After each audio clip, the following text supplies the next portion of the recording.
Wah, kamu mau melakukan perjalanan menuju lubang hitam ya? Perbekalannya perlu banyak sekali nih. Karena lubang hitam yang terdekat saja berjarak 1011 tahun cahaya. Mutiara hitam ini terdapat di tata surya, namanya HR6819. Letaknya ada di antara orbit dua bintang lain. HR6819 juga bisa loh dilihat dengan mata telanjang. Para ilmuwan telah mempelajari sistem ini sejak tahun 1980-an. Tapi belum lama ini, si lubang hitam menyingkapkan rahasia terbesarnya. Ukurannya terbilang sangat kecil, meski begitu, masanya 4 kali lebih berat dari matahari. Dan jaraknya 2500 tahun cahaya lebih dekat dengan bumi dibandingkan dengan lubang hitam terdekatnya. Tapi santuy, bagi manusia, jarak 1000 tahun cahaya tidak terjangkau kok. Semisal, kita membuat model bumi dan matahari yang cuma berjarak 0,12 cm, maka kamu harus pergi sejauh 6,4 km untuk mencapai lubang hitam ini. Sebagai perbandingan, lebar galaksi Bima Sakti kita saja sekitar 100.000 tahun cahaya. Jadi, jarak 1011 tahun cahaya tak begitu jauh lah ya. Tapi, sebelum kamu pergi ke raksasa hitam ini, bagaimana kalau ku buat nyalimu ciut dulu? Lubang hitam adalah area pada ruang waktu. Objek apapun tidak bisa lepas dari orbitnya. Partikel, radiasi elektromagnetik, dan foton cahaya pun tidak bisa lolos darinya. Jadi tahu sendiri kan, kalau kamu memasuki objek berbahaya seperti lubang hitam ini, kamu tak akan bisa kembali. Proses terbentuknya lubang hitam ini juga sangat memukau. Saat kehabisan bahan bakar, bintang akan hancur oleh beratnya sendiri, lalu menjadi lubang hitam seperti lubang hitam supermasif di galaksi Messier 87. Masanya 7 miliar kali lebih berat dari matahari dan tertangkap Event Horizon Telescope pada bulan April 2019.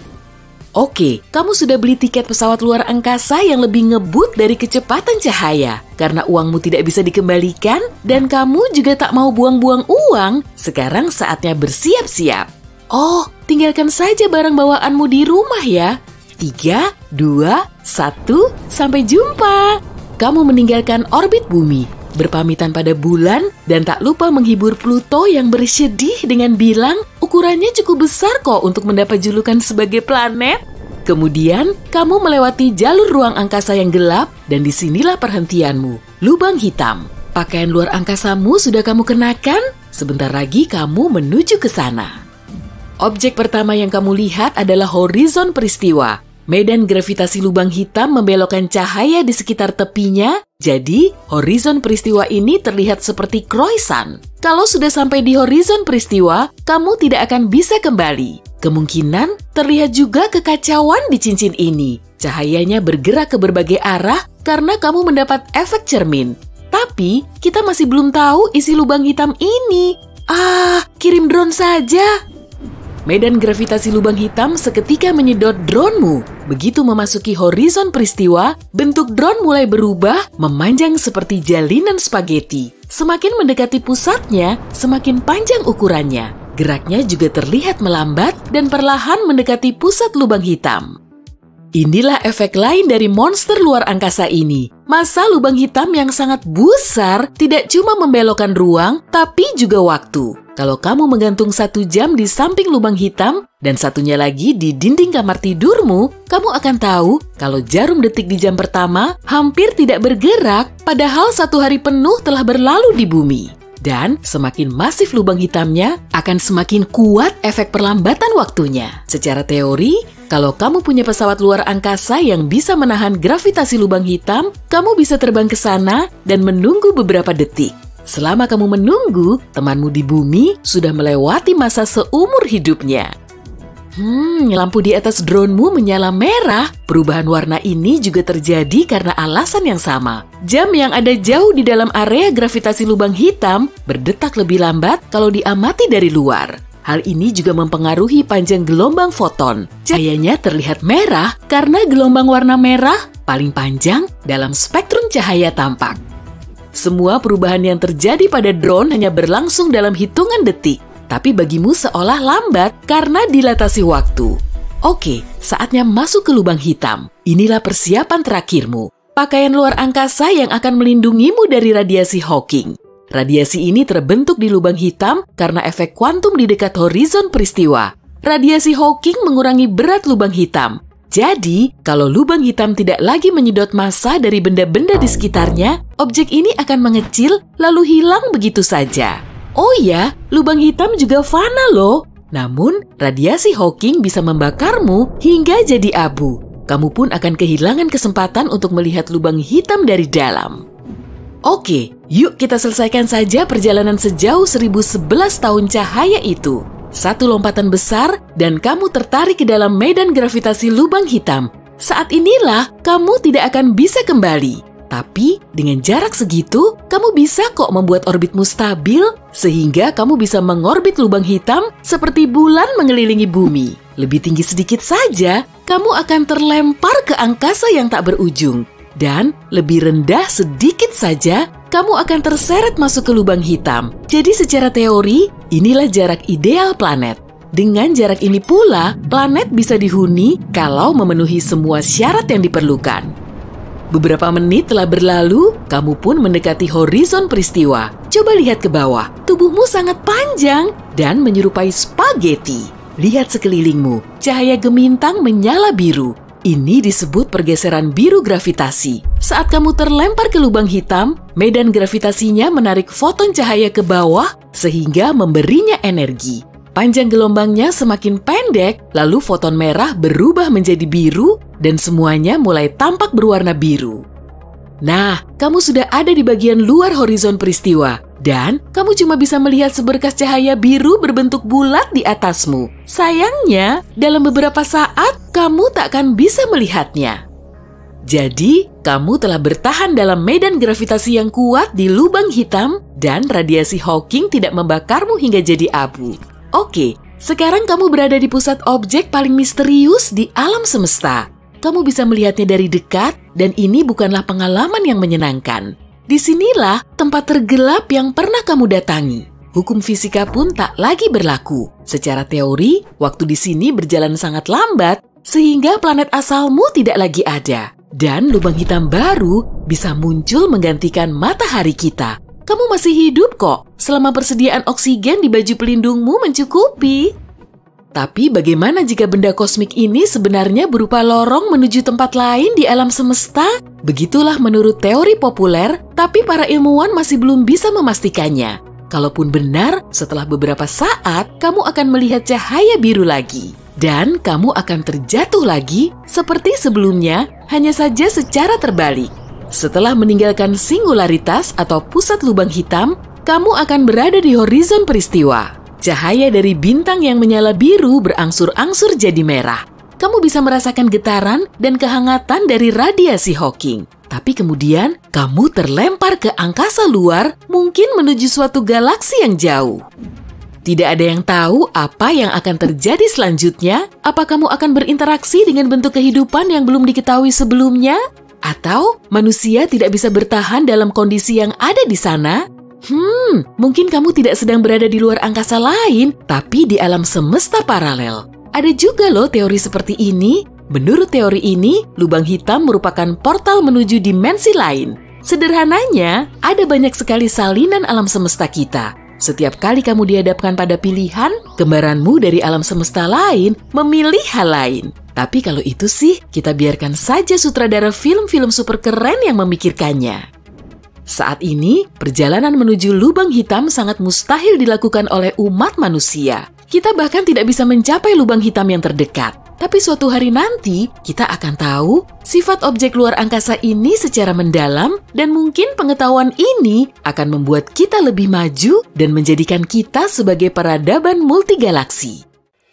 Ada hal keren yang baru-baru ini ditemukan oleh para ilmuwan. Lubang hitam Schrödinger.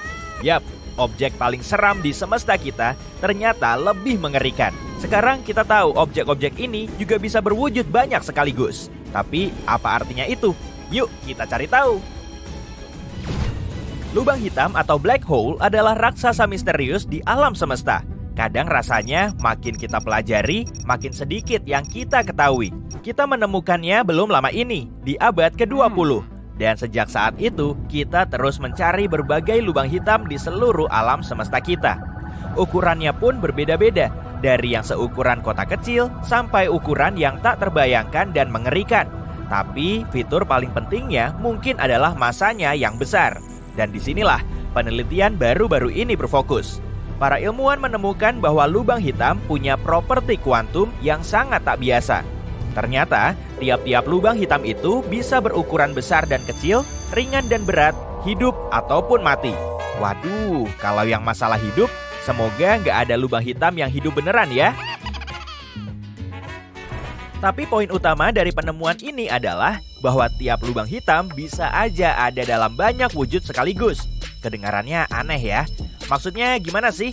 Ya, kemampuan untuk bisa menjadi apa saja di waktu yang sama bukanlah konsep baru dalam dunia sains. Ahli fisika menyebutnya superposition atau simpelnya keadaan yang tidak pasti. Ahli fisika kuantum pertama kali menemukan hal ini dalam partikel kuantum kecil. Mereka menyadari sesuatu yang aneh sekali, yakni selama kita nggak mengawasi suatu partikel, partikel itu bisa berwujud banyak sekaligus. Dan kalau kita mulai berinteraksi dengan partikel itu, misalnya aja melihatnya, mengukurnya, atau ngelakuin apa aja menyangkut partikel itu, barulah si partikel itu memutuskan wujudnya seperti apa. Begini contohnya, bayangin kamu punya bola di dalam kotak. Kamu nggak tahu gimana wujudnya. Intinya selama masih di dalam kotak, bola itu bisa punya semua warna sekaligus. Waktu kamu keluarin dari kotak, barulah bola itu memilih satu warna. Semua ini terjadi saat itu juga, jadi kamu gak nyadar. Bagimu, bola itu warna biru aja. Lumayan serem gak sih? Hal ini memunculkan banyak pertanyaan. Contohnya, gimana partikel-partikel itu bisa tahu kalau kita lagi melihatnya? Gimana partikel-partikel itu bisa memutuskan untuk jadi wujud seperti apa? Dan seperti apa dunia kita sebenarnya kalau kita cuma melihat apa yang diperlihatkan kepada kita? Tentu penemuan ini bikin gonjang-ganjing komunitas sains. Gak heran sih, memang kedengarannya nggak biasa. Inilah yang juga dipikirkan seorang fisikawan, Erwin Schrödinger, di awal abad ke-20. Gagasan mengenai teori kuantum terasa seperti khayalan baginya. Makanya dia memutuskan untuk menantangnya. Dia mengadakan sebuah eksperimen yang kita semua tahu. Kamu pun mungkin pernah dengar. Bahkan kalau kamu tipe yang gak tertarik sama sains. Yap, eksperimen kucing Schrödinger yang terkenal itu. Jadi, apa tujuan eksperimen ini? Pertama-tama, kita punya kotak dan seekor kucing. Di dalam kotak ada sebuah wadah berisi gas beracun dan sebuah mekanisme khusus. Setiap jam ada 50% kemungkinan mekanisme ini akan membuka wadah gas tadi atau mungkin juga enggak. Kalau wadah terbuka, gas beracun akan keluar dan si kucing yang malang akan mati. Tapi kalau wadah tetap tertutup, si kucing akan tetap sehat dan happy. Tenang, ini cuma eksperimen hipotetis kok. Gak ada kucing yang dikorbanin. Tapi bayangin aja, kita udah masukin kucing ke dalam kotak dan kita tunggu sampai 1 jam. Nah, sekarang waktunya ngecek hasilnya. Disinilah kita mulai masuk ke bagian paling menariknya. Kira-kira kalau di dunia kita yang biasanya, hasil akhirnya bakalan gimana menurutmu? Dalam 1 jam, wadah gas tadi mungkin aja udah terbuka atau belum. Itulah saat-saat penentuan nasib si kucing. Setelah itu, kita cuma harus buka kotaknya untuk melihat hasilnya. Tapi di fisika kuantum, semuanya jauh lebih aneh. Menurut fisika kuantum, sampai kita membuka kotak, kucing di dalamnya bisa aja hidup sekaligus mati. Dengan kata lain, alam semesta sendiri nggak tahu si kucing ini harus digimanain. Seolah si kucing malang sedang berada di ambang 2 dunia di dalam kotak itu. Dan saat kamu membuka kotak, semesta akan memilih hasil eksperimen itu secara random. Jadi, buat apa kita ngelakuin semua itu ke si kucing? Awalnya, Erwin Schrödinger ingin menunjukkan betapa bodohnya teori ini. Tapi, dia malah nggak sengaja membuktikan bahwa fisika kuantum itu benar. Situasinya lumayan lucu sih. Kayak, hahaha, ahli-ahli fisika kuantum ini nggak paham apa yang mereka omongin. Menurut logika mereka, kucing di kotak ini bisa hidup sekaligus mati. Tunggu. Ya, benar juga sih. Schrödinger mendapatkan penghargaan Nobel tahun 1933, meski bukan karena penemuan ini. Dan tahun 2022, 3 ilmuwan lain mendapatkan penghargaan Nobel juga karena penemuan baru di bidang ini. Mereka adalah Alain Aspect, John F. Clauser, dan Anton Zeilinger. Mereka menerima Nobel karena eksperimen yang melibatkan wujud kuantum yang rumit. Artinya apa? Ya, kayaknya sekarang kita harus cari penjelasan dari semacam sihir mekanika kuantum. Sayangnya, peradaban manusia belum berkembang sedemikian baik untuk bisa menguji teori-teori ini. Yap, belum. Tapi kita udah punya banyak perkiraan. Contohnya aja, teori semesta paralel adalah salah satu usaha untuk menjelaskan fenomena ini. Ingat bola di dalam kotak tadi? Pada dasarnya, menurut teori multisemesta, realita itu jumlahnya tak terbatas. Jadi, waktu kamu nggak tahu seperti apa wujud bola, bola itu ada dalam keadaan antar dimensi yang nggak pasti. Tapi, waktu kamu buka kotak dan melihat bola itu, kamu berpindah ke realita random. Misalnya, realita bahwa bola itu biru. Kedengarannya nggak masuk akal ya, tapi tetap menarik. Oke, tapi kenapa kita butuh semua info ini sekarang? Apa hubungannya sama penemuan baru-baru ini? Jadi kan ilmuwan-ilmuwan tadi berpikir, kalau partikel yang kecil aja berperilaku seperti itu, gimana dengan objek angkasa yang besar-besar di luar sana? Maka mereka memutuskan untuk mengarahkan penelitian mereka ke luar angkasa, bukan lagi di ranah mikro. Fisikawan teoretis berkebangsaan Amerika dan Israel, Jacob Bekenstein, adalah orang pertama yang menyatakan bahwa lubang hitam mungkin punya sifat aneh yang sama. Tapi teori ini masih harus diuji. Penelitiannya sendiri bertujuan untuk menemukan hubungan antara partikel kuantum dan lubang hitam. Para peneliti membuat struktur komputer tempat mereka memposisikan partikel kuantum simulasi tepat di pinggir lubang hitam raksasa simulasi. Akhirnya, analisis ini menunjukkan bahwa, lubang hitam juga bisa berwujud banyak dalam satu waktu. Misalnya, lubang hitam bisa aja luar biasa besar atau nggak sama sekali. Dan tiap gerbang luar angkasa misterius ini juga bisa punya masa berbeda-beda dalam waktu yang sama. Pemodelan ini menunjukkan bahwa masa superposisi ini kenyataannya berada dalam frekuensi atau rasio tertentu, seperti yang diprediksi Bekenstein. Kata fisikawan Magdalena Zeich, mengacu ke penelitian itu. Maksud dari semua itu belum benar-benar jelas. Dan penelitian itu sendiri juga belum membawa kita lebih dekat ke pemahaman tentang bagaimana cara kerja semesta kita atau apa yang terjadi di dalam lubang hitam. Kita cuma baru menyadari satu hal, segala hal di sekeliling kita ini jauh lebih rumit dan fantastis daripada... Apa kamu tahu kalau ada suatu objek astronomi di mana ruang dan waktu bisa benar-benar bertukar tempat? Gimana cara kerjanya ya? Dan apa persisnya arti bertukar tempat dan waktu? Yuk kita cari tahu. Bayangin kamu di dalam pesawat ruang angkasa. Kendaraan itu cuma bisa bergerak lurus, jalurmu menuju titik tertentu yang gak bisa kamu hindari dan kamu gak tahu apa yang ada di depan. Kamu cuma bisa berharap ini gak akan terlalu buruk, sementara itu semua yang di sekitarmu benar-benar kacau. Kolase kacau dari banyak peristiwa sejarah.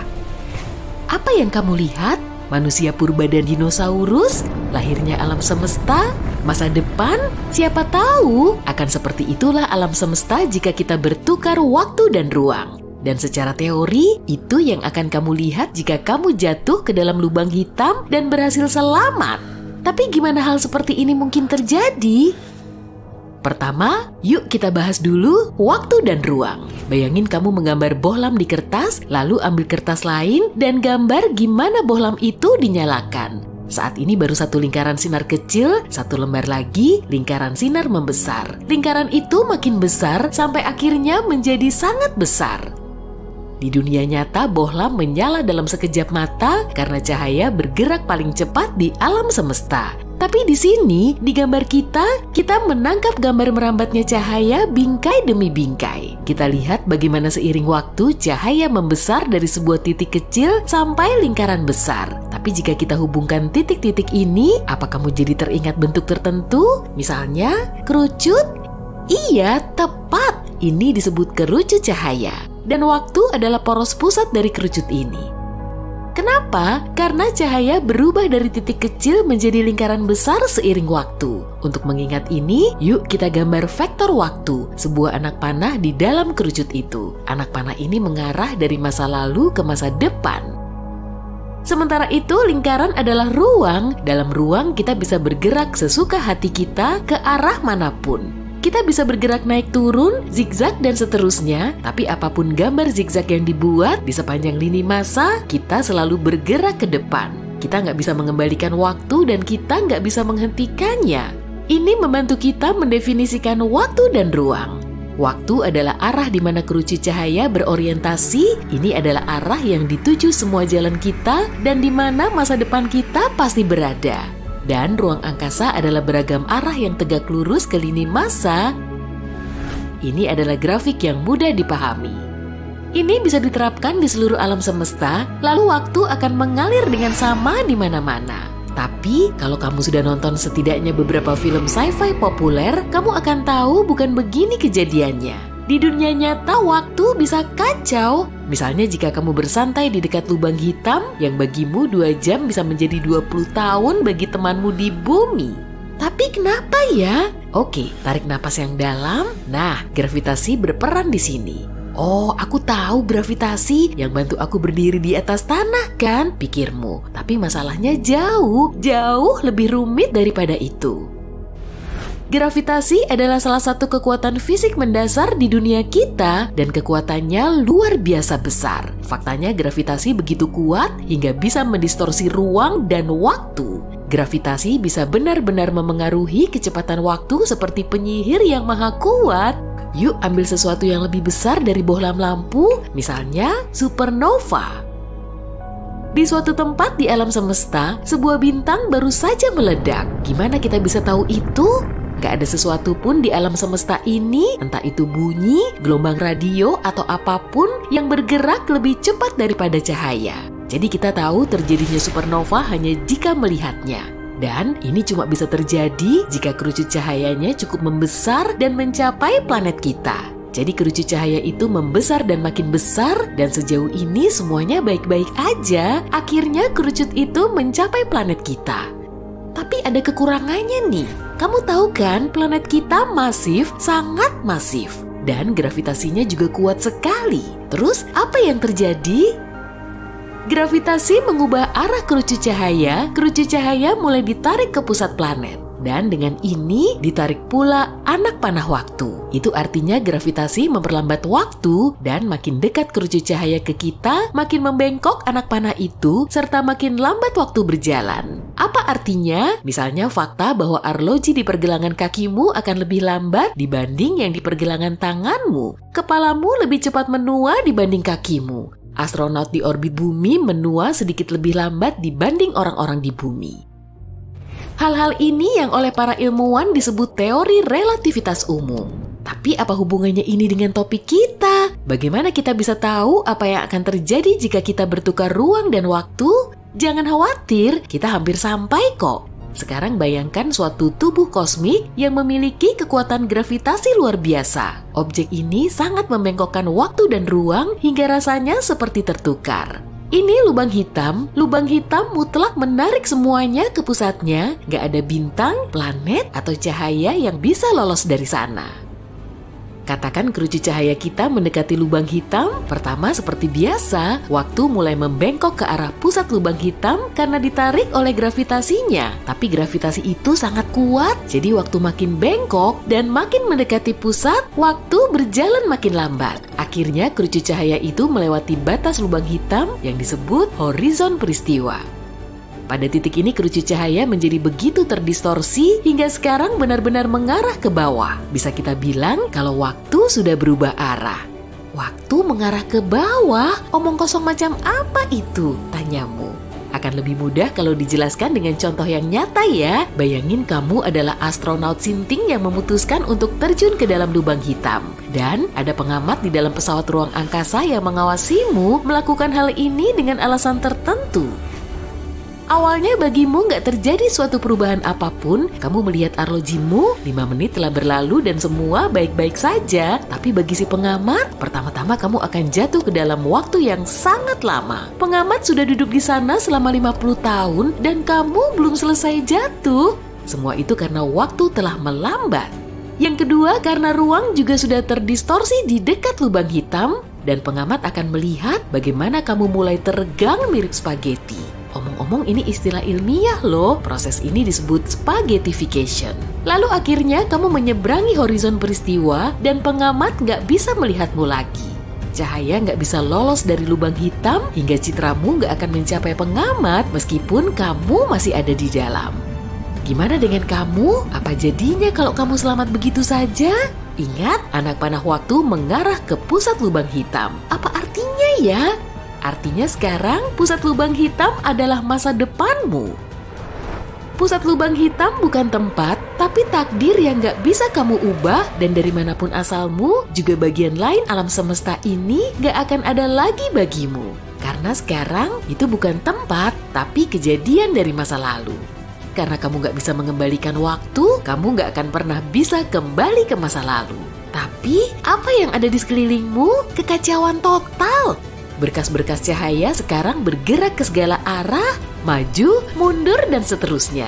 Berkas-berkas itu menggambarkan peristiwa masa lalu, masa depan, masa sekarang, dan semua ini bergerak di sekitarmu. Kenyataannya ruang dan waktu nggak bertukar tempat, tapi rasanya seperti itu.